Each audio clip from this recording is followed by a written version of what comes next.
ନମସ୍କାର। ଆଜି ଆମେ ଆପଣ ଦେଇଥିବା କିଛି ବହିର ଗୋଟେ ନିର୍ଦ୍ଦିଷ୍ଟ ଅଂଶ ମାନେ ୟୁନିଟ୍ 4 ସେଇଟା ଉପରେ ଟିକେ ଗଭୀର ଭାବେ କଥା ହେବା। ହଁ।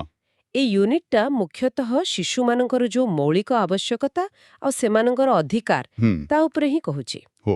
ଆମର ଲକ୍ଷ୍ୟ ହେଲା ଏ ବହିଗୁଡ଼ିକ ଭିତରୁ ମୁଖ୍ୟ କଥା ସବୁ ବାହାର କରିବା ଆଉ ବୁଝିବା ଯେ ଗୋଟେ ପିଲାର ଭଲରେ ଆଉ ପୁରାପୁରି ବିକାଶ ପାଇଁ ପ୍ରକୃତରେ କ'ଣ କ'ଣ ଦରକାର। ହଁ, କାରଣ ଦେଖନ୍ତୁ, ପିଲାର ଯତ୍ନ କହିଲେ ଆମେ ସାଧାରଣତଃ ଭାବିନିଉ ଖାଇବା, ପିନ୍ଧିବା, ସୁରକ୍ଷିତ ରଖିବା, ବାସ୍। ହଁ, କିନ୍ତୁ ଏ ବହିଗୁଡ଼ିକ କହୁଛି କଥାଟା ସେତିକିରେ ସରିନି, ଆହୁରି କିଛି ଅଛି ଯାହା ହୁଏତ ଆଖିକୁ ଦିଶୁନି କିନ୍ତୁ ଭାରି ଗୁରୁତ୍ୱପୂର୍ଣ୍ଣ। ଠିକ୍। ଯେମିତି ଶାରୀରିକ ଯତ୍ନ ତ ଠିକ୍ ଅଛି, କିନ୍ତୁ ଇଏ ଉତ୍ତେଜନା ବା ଷ୍ଟିମ୍ୟୁଲେସନ୍ କ'ଣ ଜିନିଷ, ଏଟା କାହିଁକି ଦରକାର ପଡ଼େ? ହୁଁ। କିମ୍ବା ସ୍ନେହ, ଆଦର, ଏହାର ପ୍ରକୃତ ରୋଲ୍ କ'ଣ? ଆଉ ଏ ଯୋଉ ଶିଶୁ ଅଧିକାର କଥା ଉଠୁଛି, ଏହାର ମାନେ କ'ଣ? କେମିତି ଆସିଲା ଏସବୁ? ହଁ, ଏ ସବୁ ପ୍ରଶ୍ନର ଉତ୍ତର ଏ ୟୁନିଟ୍ ଭିତରେ ଅଛି। ତେବେ ଆସନ୍ତୁ ଆରମ୍ଭ କରିବା। ପ୍ରଥମେ ସେଇ ସ୍ପଷ୍ଟ କଥାରୁ। ହୁଁ। ଶାରୀରିକ ଯତ୍ନର ଆବଶ୍ୟକତା। ହଁ। ହଁ, ବହିରେ ଯେମିତି କୁହାଯାଇଛି, ଗୋଟେ ସଦ୍ୟଜାତ ପିଲା ତ ପୁରାପୁରି ନିର୍ଭରଶୀଳ ବଞ୍ଚିବା ପାଇଁ। ଏକଦମ। ଖାଇବା ହଉ, ପିନ୍ଧିବା ହଉ, ସଫାସୁତୁରା ରହିବା, ଗରମ ଥଣ୍ଡାରୁ ରକ୍ଷା ପାଇବା, ସବୁଥିପାଇଁ କେହି ଜଣେ ଦରକାର। ହଁ, ତାକୁ ଯତ୍ନ ନେବା ପାଇଁ। ଆଉ ପିଲା ବଡ଼ ହେଲେ ବି ଯତ୍ନର ଧରଣ ବଦଳେ, କିନ୍ତୁ ଦରକାର ତ ପଡ଼େ। ହଁ, ଆଉ ଏଠି ଗୋଟେ ଜିନିଷ ବୁଝିବା ଦରକାର। ଏ ବହି ସେଟା ସ୍ପଷ୍ଟ କରୁଛି, ଏ ଯତ୍ନ ଖାଲି ପିଲାକୁ ବଞ୍ଚେଇ ରଖିବା ପାଇଁ ନୁହେଁ। ଆଚ୍ଛା। ଏହା ହେଉଛି ତାର ସବୁଠୁ ଭଲ ବିକାଶ ପାଇଁ, ମାନେ ଗୋଟେ ମୂଳଦୁଆ, ଫାଉଣ୍ଡେସନ। ହୁଁ। ଭଲ ସ୍ୱାସ୍ଥ୍ୟ, ପୁଷ୍ଟିକର ଖାଇବା, ରୋଗ ନ ହେବା, ଏ ସବୁ ମିଶିଲେ ଯାଇ ପିଲାଟା ଶରୀରରେ ଆଉ ମନରେ ବି ବଢ଼ିବ ଠିକ୍ରେ। ହଁ। ବହିରେ ଆଉ ଗୋଟେ କଥା ବି କହିଛି, ସଫା ପିଇବା ପାଣି ଆଉ ପରିମଳ, ଏଟା ଭାରି ଜରୁରୀ। ଓହୋ, ହଁ। ଏହାର ଅଭାବରେ ଖାଲି ରୋଗ ହୁଏନି, ପିଲାର ପଢ଼ିବା, ଶିଖିବା କ୍ଷମତା ବି କମିଯାଏ। ସତରେ। ହଁ, ତେଣୁ ପୁଷ୍ଟିକର ଖାଦ୍ୟ, ଠିକ୍ ଟାଇମରେ ଟିକା ଦେବା, ଏସବୁ ଶାରୀରିକ ବିକାଶ ସହ ସିଧା ଯୋଡ଼ା। ବୁଝିଲି। ତାମାନେ ଶାରୀରିକ ଯତ୍ନଟା ହେଲା ବେଶ୍, ହଁ। କିନ୍ତୁ ତାପରେ ବହିରେ ଆଉ ଗୋଟେ କଥା ଅଛି ଯାହା ଟିକେ ଅଲଗା ଲାଗୁଛି। ସେଇଟା ହେଲା ଉତ୍ତେଜନା ବା ଷ୍ଟିମ୍ୟୁଲେସନ୍। ହଁ ହଁ। ଏ ଶବ୍ଦଟା ଟିକେ ବୈଶ୍ବିକ ପରି ଲାଗୁଛି। ଏହାର ପ୍ରକୃତ ମାନେ କ'ଣ? ଦେଖନ୍ତୁ, ବହିରେ ଏହାକୁ ବହୁତ ସହଜ ଭାବେ ବୁଝେଇଛି। ଭାବନ୍ତୁ, ଗୋଟେ ପିଲାକୁ ଏମିତି ଗୋଟେ ଜାଗାରେ ରଖାଗଲା ହୁଁ। ଯୋଉଠି କିଛି ନାହିଁ, ରଙ୍ଗ ନାହିଁ ଦେଖିବାକୁ, ଶବ୍ଦ ନାହିଁ ଶୁଣିବାକୁ, କିଛି ନୂଆ ଜିନିଷ ନାହିଁ ଛୁଇଁବାକୁ, କେହି ତା ସାଙ୍ଗରେ କଥା ହେଉନାହାନ୍ତି କି ଖେଳୁନାହାନ୍ତି। ବାପ୍ରେ। ଏମିତି ହେଲେ ପିଲାର ମଗଜ ବା ମସ୍ତିଷ୍କ କେମିତି ବିକାଶ କରିବ? ହଁ, ଠିକ୍ କଥା। ତ ଉତ୍ତେଜନା ମାନେ ହେଲା ପିଲାର ଯୋଉ 5ଟା ଇନ୍ଦ୍ରିୟ ଅଛି, ଦେଖିବା, ଶୁଣିବା, ଛୁଇଁବା, ଶୁଙ୍ଘିବା, ଚାଖିବା, ଆଉ ତା ମନକୁ କୌତୂହଳୀ କରୁଥିବା ଅନୁଭୂତି। ଆଚ୍ଛା। ଏଇଟା କିଛି ବି ହୋଇପାରେ। ମାର କଥା, ବାପା ହସିଦେଲେ, ଖେଳନାରୁ ଶବ୍ଦ ଆସିଲା, ପବନରେ ଗଛପତ୍ର ହଲିଲା, ଏମିତି। ଓହୋ! ତାହେଲେ ଏଇଟା ଖାଲି ପିଲାକୁ ଏଙ୍ଗେଜ୍ ରଖିବା କଥା ନୁହେଁ। ଏହାର ଗୋଟେ ଗଭୀର କାରଣ ଅଛି। ନିଶ୍ଚୟ ନିଶ୍ଚୟ। ଏଇ ଉତ୍ତେଜନା ହିଁ ପିଲାର ମସ୍ତିଷ୍କ ଭିତରେ ଯୋଉ ସ୍ନାୟୁ ସଂଯୋଗ ବା ନ୍ୟୁରାଲ କନେକ୍ସନ୍ସ କୁହନ୍ତି, ସେଇଟା ତିଆରି କରେ। ହୁଁ। ଆଉ ସେଇଟା ଶିଖିବା ପାଇଁ, ବିକାଶ ପାଇଁ ନିହାତି ଦରକାର। ଆଉ ଗୋଟେ ମଜା କଥା କ'ଣ ଜାଣନ୍ତି? କ'ଣ? ବହି କହୁଛି ପିଲାର ବୟସ ଯେମିତି ବଢ଼ିବ, ତାକୁ କୋଉ ପ୍ରକାର ଉତ୍ତେଜନା ଦରକାର ସେଇଟା ବି ବଦଳିବ। ଓ! ବହିରେ ଗୋଟେ ଫୁଲର ଉଦାହରଣ ଦେଇଛି, ଭାରି ବଢ଼ିଆ। ହଁ, କୁହନ୍ତୁ। ଦେଖନ୍ତୁ, ବହୁତ ଛୋଟ ପିଲାଟିଏ ଫୁଲଟେ ପାଇଲେ କ'ଣ କରିବ? ଧରିବ, ଚିପିବ, ପାଟିକୁ ନେବାକୁ ଚେଷ୍ଟା କରିବ। ତା ପାଇଁ ସେଇଟା ରଙ୍ଗ ଆଉ ସ୍ପର୍ଶର ଉତ୍ତେଜନା। ହଁ। ସେଇ ପିଲା ଯେତେବେଳେ 3 ବର୍ଷର ହେବ, ସେ ହୁଏତ ଫୁଲର ନାଁ ଜାଣିବାକୁ ଚାହିଁବ। ଆଚ୍ଛା। 5 ବର୍ଷ ବେଳକୁ ପଚାରିବ, ଏ ଫୁଲଟା କେମିତି ଫୁଟିଲା? ହୁଁ। ଆଉ 8 ବର୍ଷର ପିଲା ହୁଏତ କହିବ, ମୁଁ ବି ବଗିଚାରେ ଏମିତି ଫୁଲ ଲଗେଇବି। ବାଃ! କେତେ ସୁନ୍ଦର ଭାବେ ବୁଝେଇଛି। ହଁ, ତେଣୁ ଉତ୍ତେଜନାଟା ବୟସ ପାଇଁ ଠିକ୍ ହେବା ଦରକାର, ଆଉ ତାର କିଛି ମାନେ ଥିବା ଦରକାର, ଅର୍ଥପୂର୍ଣ୍ଣ। ଏଇଟା ପିଲାର କୌତୂହଳ ବଢ଼ାଏ, ତାକୁ ପ୍ରଶ୍ନ ପଚାରିବାକୁ, ନିଜେ କରି ଦେଖିବାକୁ ଉତ୍ସାହିତ କରେ। ବହୁତ ବଢ଼ିଆ। ଆଉ ବହିରେ ଲେଖାଅଛି ଯେ ଏଇ ଉତ୍ତେଜନା ପିଲାର ଭାଷା ଶିଖିବାରେ, ହଁ। ଯେମିତି ବେଲୁନ୍ କହିଲେ ପିଲା ଚିହ୍ନିଲା, ସାମାଜିକ ଆଉ ଭାବନାତ୍ମକ ବିକାଶରେ, ଯେମିତି ଯତ୍ନ ନେଉଥିବା ଲୋକ ସାଙ୍ଗରେ ହସିବା, କଥା ହେବା। ହଁ, ଆଉ ଜ୍ଞାନ ବା କଗ୍ନିଟିଭ୍ ବିକାଶରେ ବି ସାହାଯ୍ୟ କରେ। ନୂଆ ଜିନିଷ ଶିଖିବା। ଏକଦମ। ଏହାପରେ ଆସୁଛି 3 ନମ୍ବର, ମୌଳିକ ଆବଶ୍ୟକତା, ସ୍ନେହ ଓ ଯତ୍ନ। ଏହାର ଗୁରୁତ୍ୱ ବିଷୟରେ ବହି କ'ଣ କହୁଛି? ଦେଖନ୍ତୁ, ଯଦି ଶାରୀରିକ ଯତ୍ନ ହେଲା ଶରୀରର ଖାଦ୍ୟ ହୁଁ, ଆଉ ଉତ୍ତେଜନା ହେଲା ମସ୍ତିଷ୍କର ଖାଦ୍ୟ, ହଁ, ତାହେଲେ ସ୍ନେହ ଆଉ ଯତ୍ନ ହେଉଛି ପିଲାର ହୃଦୟର ଖାଦ୍ୟ, ତାର ଭାବନା ଦୁନିଆର ଖାଦ୍ୟ। ବାଃ, ବହି କହୁଛି, ଜଣେ ସ୍ନେହୀ ଆଉ ଯତ୍ନଶୀଳ ଲୋକ କିଏ? ଯିଏ ପିଲାର ଆବଶ୍ୟକତା ବୁଝେ, ତା ଇସାରା ବୁଝେ, ହଁ, ତା ସଙ୍ଗେ କଥା ହୁଏ, ଖେଳେ, ତାକୁ କୋଳେ ନିଏ, ଆଉ ସବୁଠୁ ବଡ଼ କଥା, ତାକୁ ଲାଗେ ଯେ ସେ ସୁରକ୍ଷିତ ଅଛି। ଏହାର ପ୍ରଭାବ କ'ଣ ପଡ଼େ ପିଲା ଉପରେ? ଏହାର ପ୍ରଭାବ ବହୁତ ଦୂର ଯାଏ। ଯେତେବେଳେ ପିଲାଟିଏ ସବୁବେଳେ ସ୍ନେହ ପାଏ, ତାକୁ ଗ୍ରହଣ କରାଯାଏ, ହୁଁ, ସେତେବେଳେ ତା ମନରେ ଗୋଟେ ଦୃଢ଼ ବନ୍ଧନ ବା ଆଟାଚମେଣ୍ଟ ତିଆରି ହୁଏ, ମୁଖ୍ୟତଃ ତାର ଯତ୍ନ ନେଉଥିବା ମୁଖ୍ୟ ଲୋକ ସହିତ। ଆଚ୍ଛା, ଆଉ ଏଇ ଯୋଉ ସୁରକ୍ଷିତ ବନ୍ଧନ, ସେଟା ହିଁ ତାକୁ ଆତ୍ମବିଶ୍ୱାସ ଦିଏ। ହଁ, ତାକୁ ଲାଗେ ଯେ ହଁ, ମୋତେ ଲୋକେ ଭଲ ପାଆନ୍ତି, ମୁଁ ଭଲ ପାଇବା ଯୋଗ୍ୟ, ଆଉ ଏ ଦୁନିଆଟା ଗୋଟେ ଭଲ ଜାଗା। ବୁଝିଲି।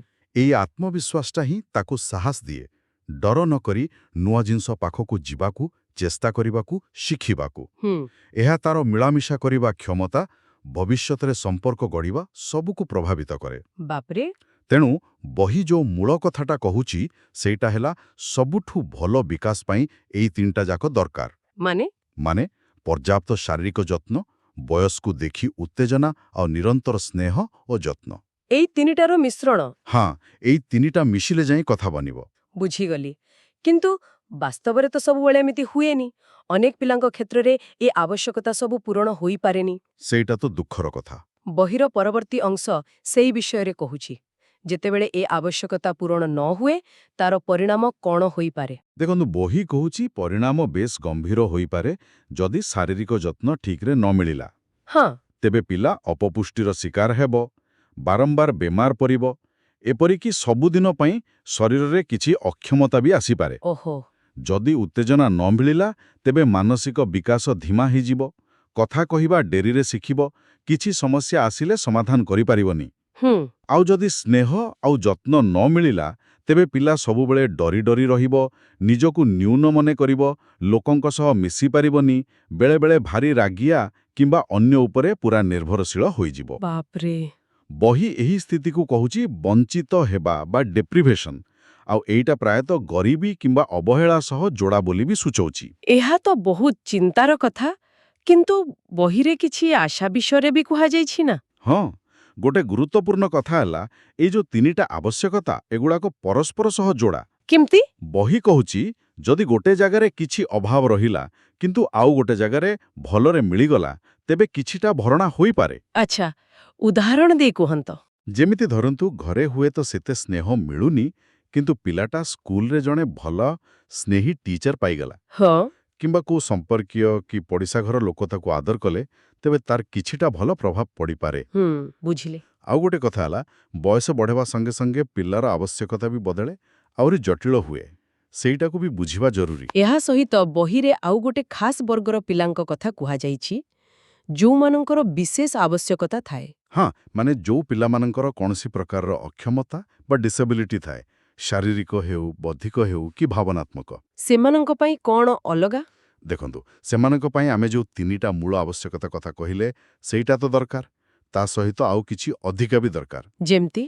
ଯେମିତି ସ୍ୱତନ୍ତ୍ର ଯତ୍ନ, ବେଳେବେଳେ ଅଲଗା ପଢ଼େଇବା ପଦ୍ଧତି, କିଛି ସ୍ୱତନ୍ତ୍ର ଉପକରଣ, ଡାକ୍ତରୀ ସେବା, ଆଉ ଯିଏ ତାଙ୍କର ଯତ୍ନ ନେବେ, ତାଙ୍କୁ ବହୁତ ଧୈର୍ଯ୍ୟ ଆଉ ବୁଝାମଣା ଦରକାର। ହଁ, ବେଶୀ। କାହିଁକି? କାରଣ ଯେତେବେଳେ ସେମାନଙ୍କୁ ତାଙ୍କର ସୀମିତତା ସତ୍ତ୍ୱେ ଭଲ ପାଇବା ମିଳେ, ସମ୍ମାନ ମିଳେ, ସେତେବେଳେ ତାଙ୍କ ମନରେ ନିଜ ପାଇଁ ଗୋଟେ ଭଲ ଧାରଣା ତିଆରି ହୁଏ। ପଜିଟିଭ୍ ସେଲ୍ଫ ଇମେଜ୍ ଯାହାକୁ କୁହନ୍ତି। ହଁ, ସେମାନେ ଭାବନ୍ତି, ହଁ, ମୋ ଭିତରେ ବି କିଛି ଅଛି।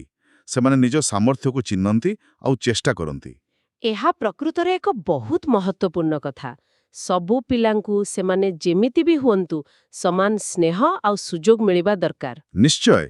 ଆଉ ଏହି ଚିନ୍ତାଧାରା ଆମକୁ ବହିର ପରବର୍ତ୍ତୀ ବିଭାଗକୁ ନେଇଯାଉଛି, ଶିଶୁ ଅଧିକାର। ହଁ, ଚାଇଲ୍ଡ ରାଇଟ୍ସ।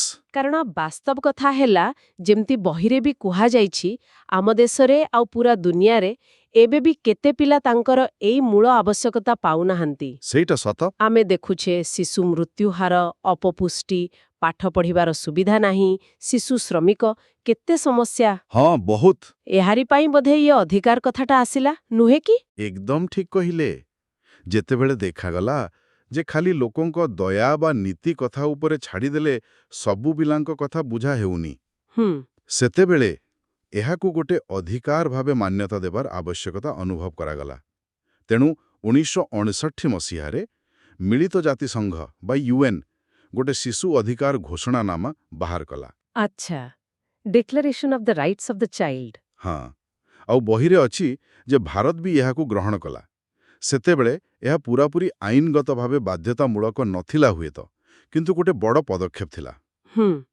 ଏଥିରେ କ'ଣ ସବୁ ମୁଖ୍ୟ କଥା ଥିଲା?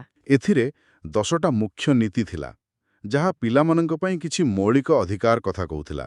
ସେମିତି କିଛି ଉଦାହରଣ ଦେଇପାରିବେ ଯାହା ବହିରେ ଅଛି? ହଁ, ଯେମିତିକି ସବୁ ପିଲା ସମାନ, କୌଣସି ଭେଦଭାବ ରହିବନି, ଜାତି, ଧର୍ମ, ଲିଙ୍ଗ କିଛି ବି ହଉ। ଠିକ୍। ତାଙ୍କ ବିକାଶ ପାଇଁ ସ୍ୱତନ୍ତ୍ର ସୁରକ୍ଷା ଆଉ ସୁଯୋଗ ମିଳିବ। ଜନ୍ମ ହେଲେ ନାଁ ଆଉ ନାଗରିକତା ପାଇବେ। ହୁଁ ଭଲ ଖାଇବା, ରହିବା ଜାଗା, ସ୍ୱାସ୍ଥ୍ୟ ସେବା, ଖେଳକୁଦ ପାଇଁ ସୁବିଧା ମିଳିବ। ଯୋଉ ପିଲାଙ୍କର ବିଶେଷ ଆବଶ୍ୟକତା ଅଛି, ତାଙ୍କ ପାଇଁ ସ୍ୱତନ୍ତ୍ର ଯତ୍ନ ଆଉ ଶିକ୍ଷା। ଆହୁରି? ପରିବାର ଭିତରେ ସ୍ନେହ ଆଉ ବୁଝାମଣା ଭିତରେ ବଢ଼ିବାର ଅଧିକାର। ଶିକ୍ଷା ପାଇବାର ଆଉ ଖେଳିବାର ଅଧିକାର। କିଛି ବିପଦ ପଡ଼ିଲେ ସେମାନଙ୍କୁ ପ୍ରଥମେ ସାହାଯ୍ୟ ମିଳିବ। ହଁ। ତାଙ୍କୁ କେହି ଅବହେଳା କରିବେନି, ନିଷ୍ଠୁର ବ୍ୟବହାର କରିବେନି, ଶୋଷଣ କରିବେନି, କ୍ଷତିକାରକ କାମରେ ଲଗେଇବେନି ଆଉ ଭେଦଭାବର ସୁରକ୍ଷା ମିଳିବ। ୱାଃ, ଏ ତାଲିକା ତ ବହୁତ ଲମ୍ବା ଓ ଜରୁରୀ। ଆଚ୍ଛା, ଆମ ଭାରତ କଥା ଆସିଲେ ବହି କ'ଣ କହୁଛି? ଆମ ସମ୍ବିଧାନରେ ଏ ବିଷୟରେ କିଛି ଅଛି କି? ହଁ, ଏଇଟା ଗୋଟେ ଭଲ କଥା ବହିରେ ଦେଇଛି।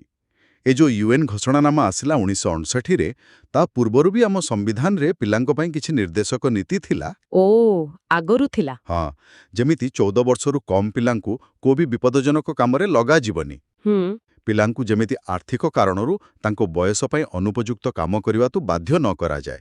ସେମାନଙ୍କୁ ଭଲ ଭାବେ ବଢ଼ିବା ପାଇଁ ସୁଯୋଗ ଆଉ ସୁବିଧା ଦିଆଯିବ।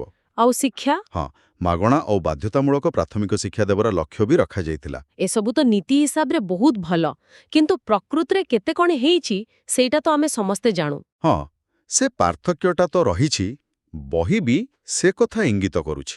ତେବେ ଏସବୁ ନୀତି ନିୟମର ପ୍ରକୃତ ମାନେ କ'ଣ ବାହାରୁଛି? ଏହାର ମୂଳ କଥା ହେଲା ପିଲାମାନଙ୍କୁ ଆମ ଦେଶର ଗୋଟେ ଗୁରୁତ୍ୱପୂର୍ଣ୍ଣ ସମ୍ପଦ ବୋଲି ମାନିବା। ହୁଁ ଆଉ ଏହାକୁ ଆହୁରି ପକ୍କା କରିବା ପାଇଁ ବହିରେ 1974 ମସିହାର ଜାତୀୟ ଶିଶୁ ନୀତି ବା ନ୍ୟାସନାଲ ପଲିସି ଫର ଚିଲଡ୍ରେନ କଥା ବି ଅଛି। ଆଚ୍ଛା, ସେଥିରେ କ'ଣ ଥିଲା? ସେ ନୀତି ପୁରା ସ୍ପଷ୍ଟ କହିଲା ଯେ ପିଲାମାନେ ଦେଶର ସବୁଠୁ ବଡ଼ ସମ୍ପଦ, ଆଉ ତାଙ୍କୁ ପାଳିବା, ଯତ୍ନ ନେବା ଦେଶର ଦାୟିତ୍ୱ। ହୁଁ ୟା ପରେ ସରକାର ପିଲାଙ୍କ ପାଇଁ ସ୍ୱାସ୍ଥ୍ୟ, ପୋଷଣ, ଶିକ୍ଷା, ଖେଳକୁଦ, ସାମାଜିକ ସୁରକ୍ଷା ଏସବୁ ପାଇଁ ପ୍ରତିଶ୍ରୁତି ଦେଲେ। ଆଉ ଏ ପ୍ରତିଶ୍ରୁତିକୁ କାମରେ କରି ଦେଖେଇବାର ଗୋଟେ ବାଟ ହେଲା ଶିଶୁ ଯତ୍ନ ସେବା, ନୁହେଁ କି? Child care services. ଏକଦମ। ବହିରେ ଏହାର ଦରକାର କଥା କୁହାଯାଇଛି, ବିଶେଷ କରି ଯୋଉ ପରିବାରର ସମ୍ବଳ କମ୍ କିମ୍ବା ଯେଉଁଠି ମାଆମାନେ ବାହାରେ କାମ କରନ୍ତେ। ହଁ, ତାଙ୍କ ପାଇଁ ପିଲାଙ୍କୁ କିଏ ଦେଖିବ ସେଇଟା ବଡ଼ ଚିନ୍ତା। ଠିକ୍। ବହିରେ କିଛି ପୁରୁଣା ଉପାୟ କଥା ବି ଅଛି, ଯେମିତି ଘରେ କାମ୍ବାଲି ରଖିବା, କାମ କରିବା ଜାଗାକୁ ପିଲାକୁ ନେଇଯିବା, କିମ୍ବା ଘରେ ବୟସ୍କ ଲୋକ କି ବଡ଼ ପିଲା ଦେଖିବେ। ହଁ, ସେମିତି ତ ହୁଏ। କିନ୍ତୁ ଏସବୁର ବି ନିଜ ନିଜର ଅସୁବିଧା ଅଛି। ସେଥିପାଇଁ ସଂଗଠିତ ଭାବେ ଯୋଉ ଶିଶୁ ଯତ୍ନ ସେବା ଅଛି, ଯେମିତି କ୍ରେଚ୍ ବା ଶିଶୁଗୃହ, ହଁ, କ୍ରେଚ୍। ଆଉ ପ୍ରାକ୍ ବିଦ୍ୟାଳୟ ବା ପ୍ରି ସ୍କୁଲ, ଯେମିତି ଆମର ଅଙ୍ଗନବାଡ଼ି, ବାଲବାଡ଼ି ଅଛି, ସେଗୁଡ଼ାକ ଗୁରୁତ୍ୱପୂର୍ଣ୍ଣ। ତେବେ ଗୋଟେ ଭଲ କ୍ରେଚ୍ ହେଉ କି ପ୍ରାକ୍ ବିଦ୍ୟାଳୟ, ସେଥିରେ କ'ଣ କ'ଣ ମୂଳ ଜିନିଷ ରହିବା ଦରକାର ବୋଲି ବହି କହୁଛି?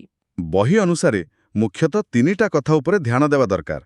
ପ୍ରଥମ ହେଲା ସ୍ୱାସ୍ଥ୍ୟ, ହୁଁ ମାନେ ନିୟମିତ ହେଲ୍ଥ ଚେକଅପ୍, ଟିକାକରଣ ଠିକ୍ରେ ହେଉଛି କି ନାହିଁ ଦେଖିବା, ଦରକାର ପଡ଼ିଲେ ଡାକ୍ତରଖାନା ପଠାଇବା, ଆଉ ଛୋଟମୋଟ ଆଘାତ ପାଇଁ ଫର୍ଷ୍ଟ ଏଡ୍ର ବ୍ୟବସ୍ଥା। ଠିକ୍ ଅଛି। ଦ୍ୱିତୀୟ ହେଲା ପୋଷଣ, ପିଲାଙ୍କ ବୟସ ଅନୁସାରେ ଠିକ୍ ଟାଇମ୍ରେ ଭଲ ଜଳଖିଆ କି ଖାଇବା ଦେବା। ଆଉ ତୃତୀୟଟା ନିଶ୍ଚୟ ଶିକ୍ଷା। ହଁ, ଶିକ୍ଷା। କିନ୍ତୁ ଏଠି ବହି ଗୋଟେ ଭାରି ଗୁରୁତ୍ୱପୂର୍ଣ୍ଣ କଥା କହୁଛି। କ'ଣ ସେଇଟା? ଯୋଉ ପ୍ରାକ୍ ବିଦ୍ୟାଳୟ ବୟସର ପିଲା, ମାନେ ଧରନ୍ତୁ 3ରୁ 6 ବର୍ଷ, ହଁ। ତାଙ୍କ ପାଇଁ ଶିକ୍ଷାର ସବୁଠୁ ଭଲ ବାଟ ହେଉଛି ଖେଳ। ଓ, ଖେଳ? ହଁ, ଖେଳ ମାଧ୍ୟମରେ ଶିକ୍ଷା। ଏ କଥା ଉପରେ ବହି ବହୁତ ଜୋର ଦେଇଛି, କାରଣ ଏ ବୟସରେ ପିଲାମାନେ ଖେଳି ଖେଳି ହିଁ ସବୁଠୁ ଭଲ ଶିଖନ୍ତି। ଆଉ ବହି ଏଇଟା ବି କହୁଛି ଯେ ପ୍ରାକ୍ ବିଦ୍ୟାଳୟକୁ ନେଇ କିଛି ଭୁଲ ଧାରଣା ଅଛି ଲୋକଙ୍କ ମନରେ। କିପରି? କିଛି ଲୋକ ଭାବନ୍ତି ଏଇଟା ଖାଲି ପିଲାଙ୍କୁ ଗୀତା ଶିଖେଇବା ବା ଚୁପ୍ କରି ବସେଇ ରଖିବା ଜାଗା। ହଁ କେହି ଭାବନ୍ତି। ଆଉ କିଛି ଲୋକ ଚାହାନ୍ତି ଏଇଠି ପୁରା ପ୍ରଥମ କ୍ଲାସ ପରି ଅକ୍ଷର ଲେଖା, ପଣିକିଆ ଘୋଷା, ସେମିତି କଡ଼ାକଡ଼ି ପାଠପଢ଼ା ହେଉ। ହଁ ସେମିତି ବି ଚାହାନ୍ତି। ବହି କହୁଛି ଏ ଦିଟା ଯାକ ଧାରଣା ଠିକ୍ ନୁହେଁ। ତାହେଲେ ପ୍ରାକ୍ବିଦ୍ୟାଳୟର ପ୍ରକୃତ ଉଦ୍ଦେଶ୍ୟ କ'ଣ, ଯଦି ଏହା ଖାଲି ଖେଳ ବି ନୁହେଁ କି କଡ଼ା ପାଠପଢ଼ା ବି ନୁହେଁ? ଦେଖନ୍ତୁ, ପ୍ରକୃତ ଉଦ୍ଦେଶ୍ୟ ହେଲା ପିଲାମାନଙ୍କୁ ଗୋଟେ ସୁରକ୍ଷିତ, ସ୍ନେହଭରା ଆଉ ଉତ୍ତେଜନା ଦେଉଥିବା ପରିବେଶ ଦେବା, ଯୋଉଠି ସେମାନେ ଖେଳ, ଗୀତ, ଗପ, ଚିତ୍ର ଆଙ୍କିବା ଆଉ ଏମିତି ଅନେକ ମଜାଦାର କାମ କରି ନିଜର ସବୁ ଦିଗରୁ ବିକାଶ କରିପାରିବେ। ସବୁ ଦିଗରୁ ମାନେ ଶାରୀରିକ ବିକାଶ, ଯେମିତି ଦୌଡ଼ିବା, ଡେଇଁବା, ସୂକ୍ଷ୍ମ ମାଂସପେଶୀର ବିକାଶ, ଯେମିତି ବ୍ଲକ୍ ସଜେଇବା, ମାଟି ଚକଟିବା, ଜ୍ଞାନର ବିକାଶ, ପ୍ରଶ୍ନ ପଚାରିବା, ସମସ୍ୟା ସମାଧାନ କରିବା, ଭାଷାର ବିକାଶ, ନୂଆ ଶବ୍ଦ ଶିଖିବା, କଥା କହିବା, ସାମାଜିକ ବିକାଶ, ମିଳିମିଶି ଖେଳିବା, ନିଜ ପାଳିକୁ ଅପେକ୍ଷା କରିବା, ଜିନିଷ ବାଣ୍ଟିବା, ଆଉ ଭାବନାତ୍ମକ ବିକାଶ ବି, ନିଜର ଭାବନାକୁ ଚିହ୍ନିବା, କହିବା। ଏହା ସହିତ ଏସବୁ ପିଲାଙ୍କ ଆତ୍ମବିଶ୍ୱାସ ବଢ଼ାଏ ଆଉ ତାଙ୍କୁ ଆଗକୁ ଯେଉଁ ପ୍ରକୃତି ସ୍କୁଲ ପାଠ ପଢ଼ାଉଛି ସେଥିପାଇଁ ପ୍ରସ୍ତୁତ କରେ। ତାହେଲେ ଖେଳଟା କେବଳ ଖେଳ ନୁହେଁ? ବିଲକୁଲ ନୁହେଁ। ଖେଳ ହେଉଛି ପିଲାର ବିକାଶ ଆଉ ଶିକ୍ଷାର ଗୋଟେ ଅବିଚ୍ଛେଦ୍ୟ ଅଙ୍ଗ। ଏହା ବାସ୍ତବିକ ଗୋଟେ ବହୁତ ଗୁରୁତ୍ୱପୂର୍ଣ୍ଣ କଥା। ତାହେଲେ ଆଜି ଆମେ ଏଇ ଯୋଉ ବହିଗୁଡ଼ିକର ୟୁନିଟ୍ 4କୁ ଦେଖିଲେ, ସେଥିରୁ ମୋଟାମୋଟି କ'ଣ ବୁଝିଲେ?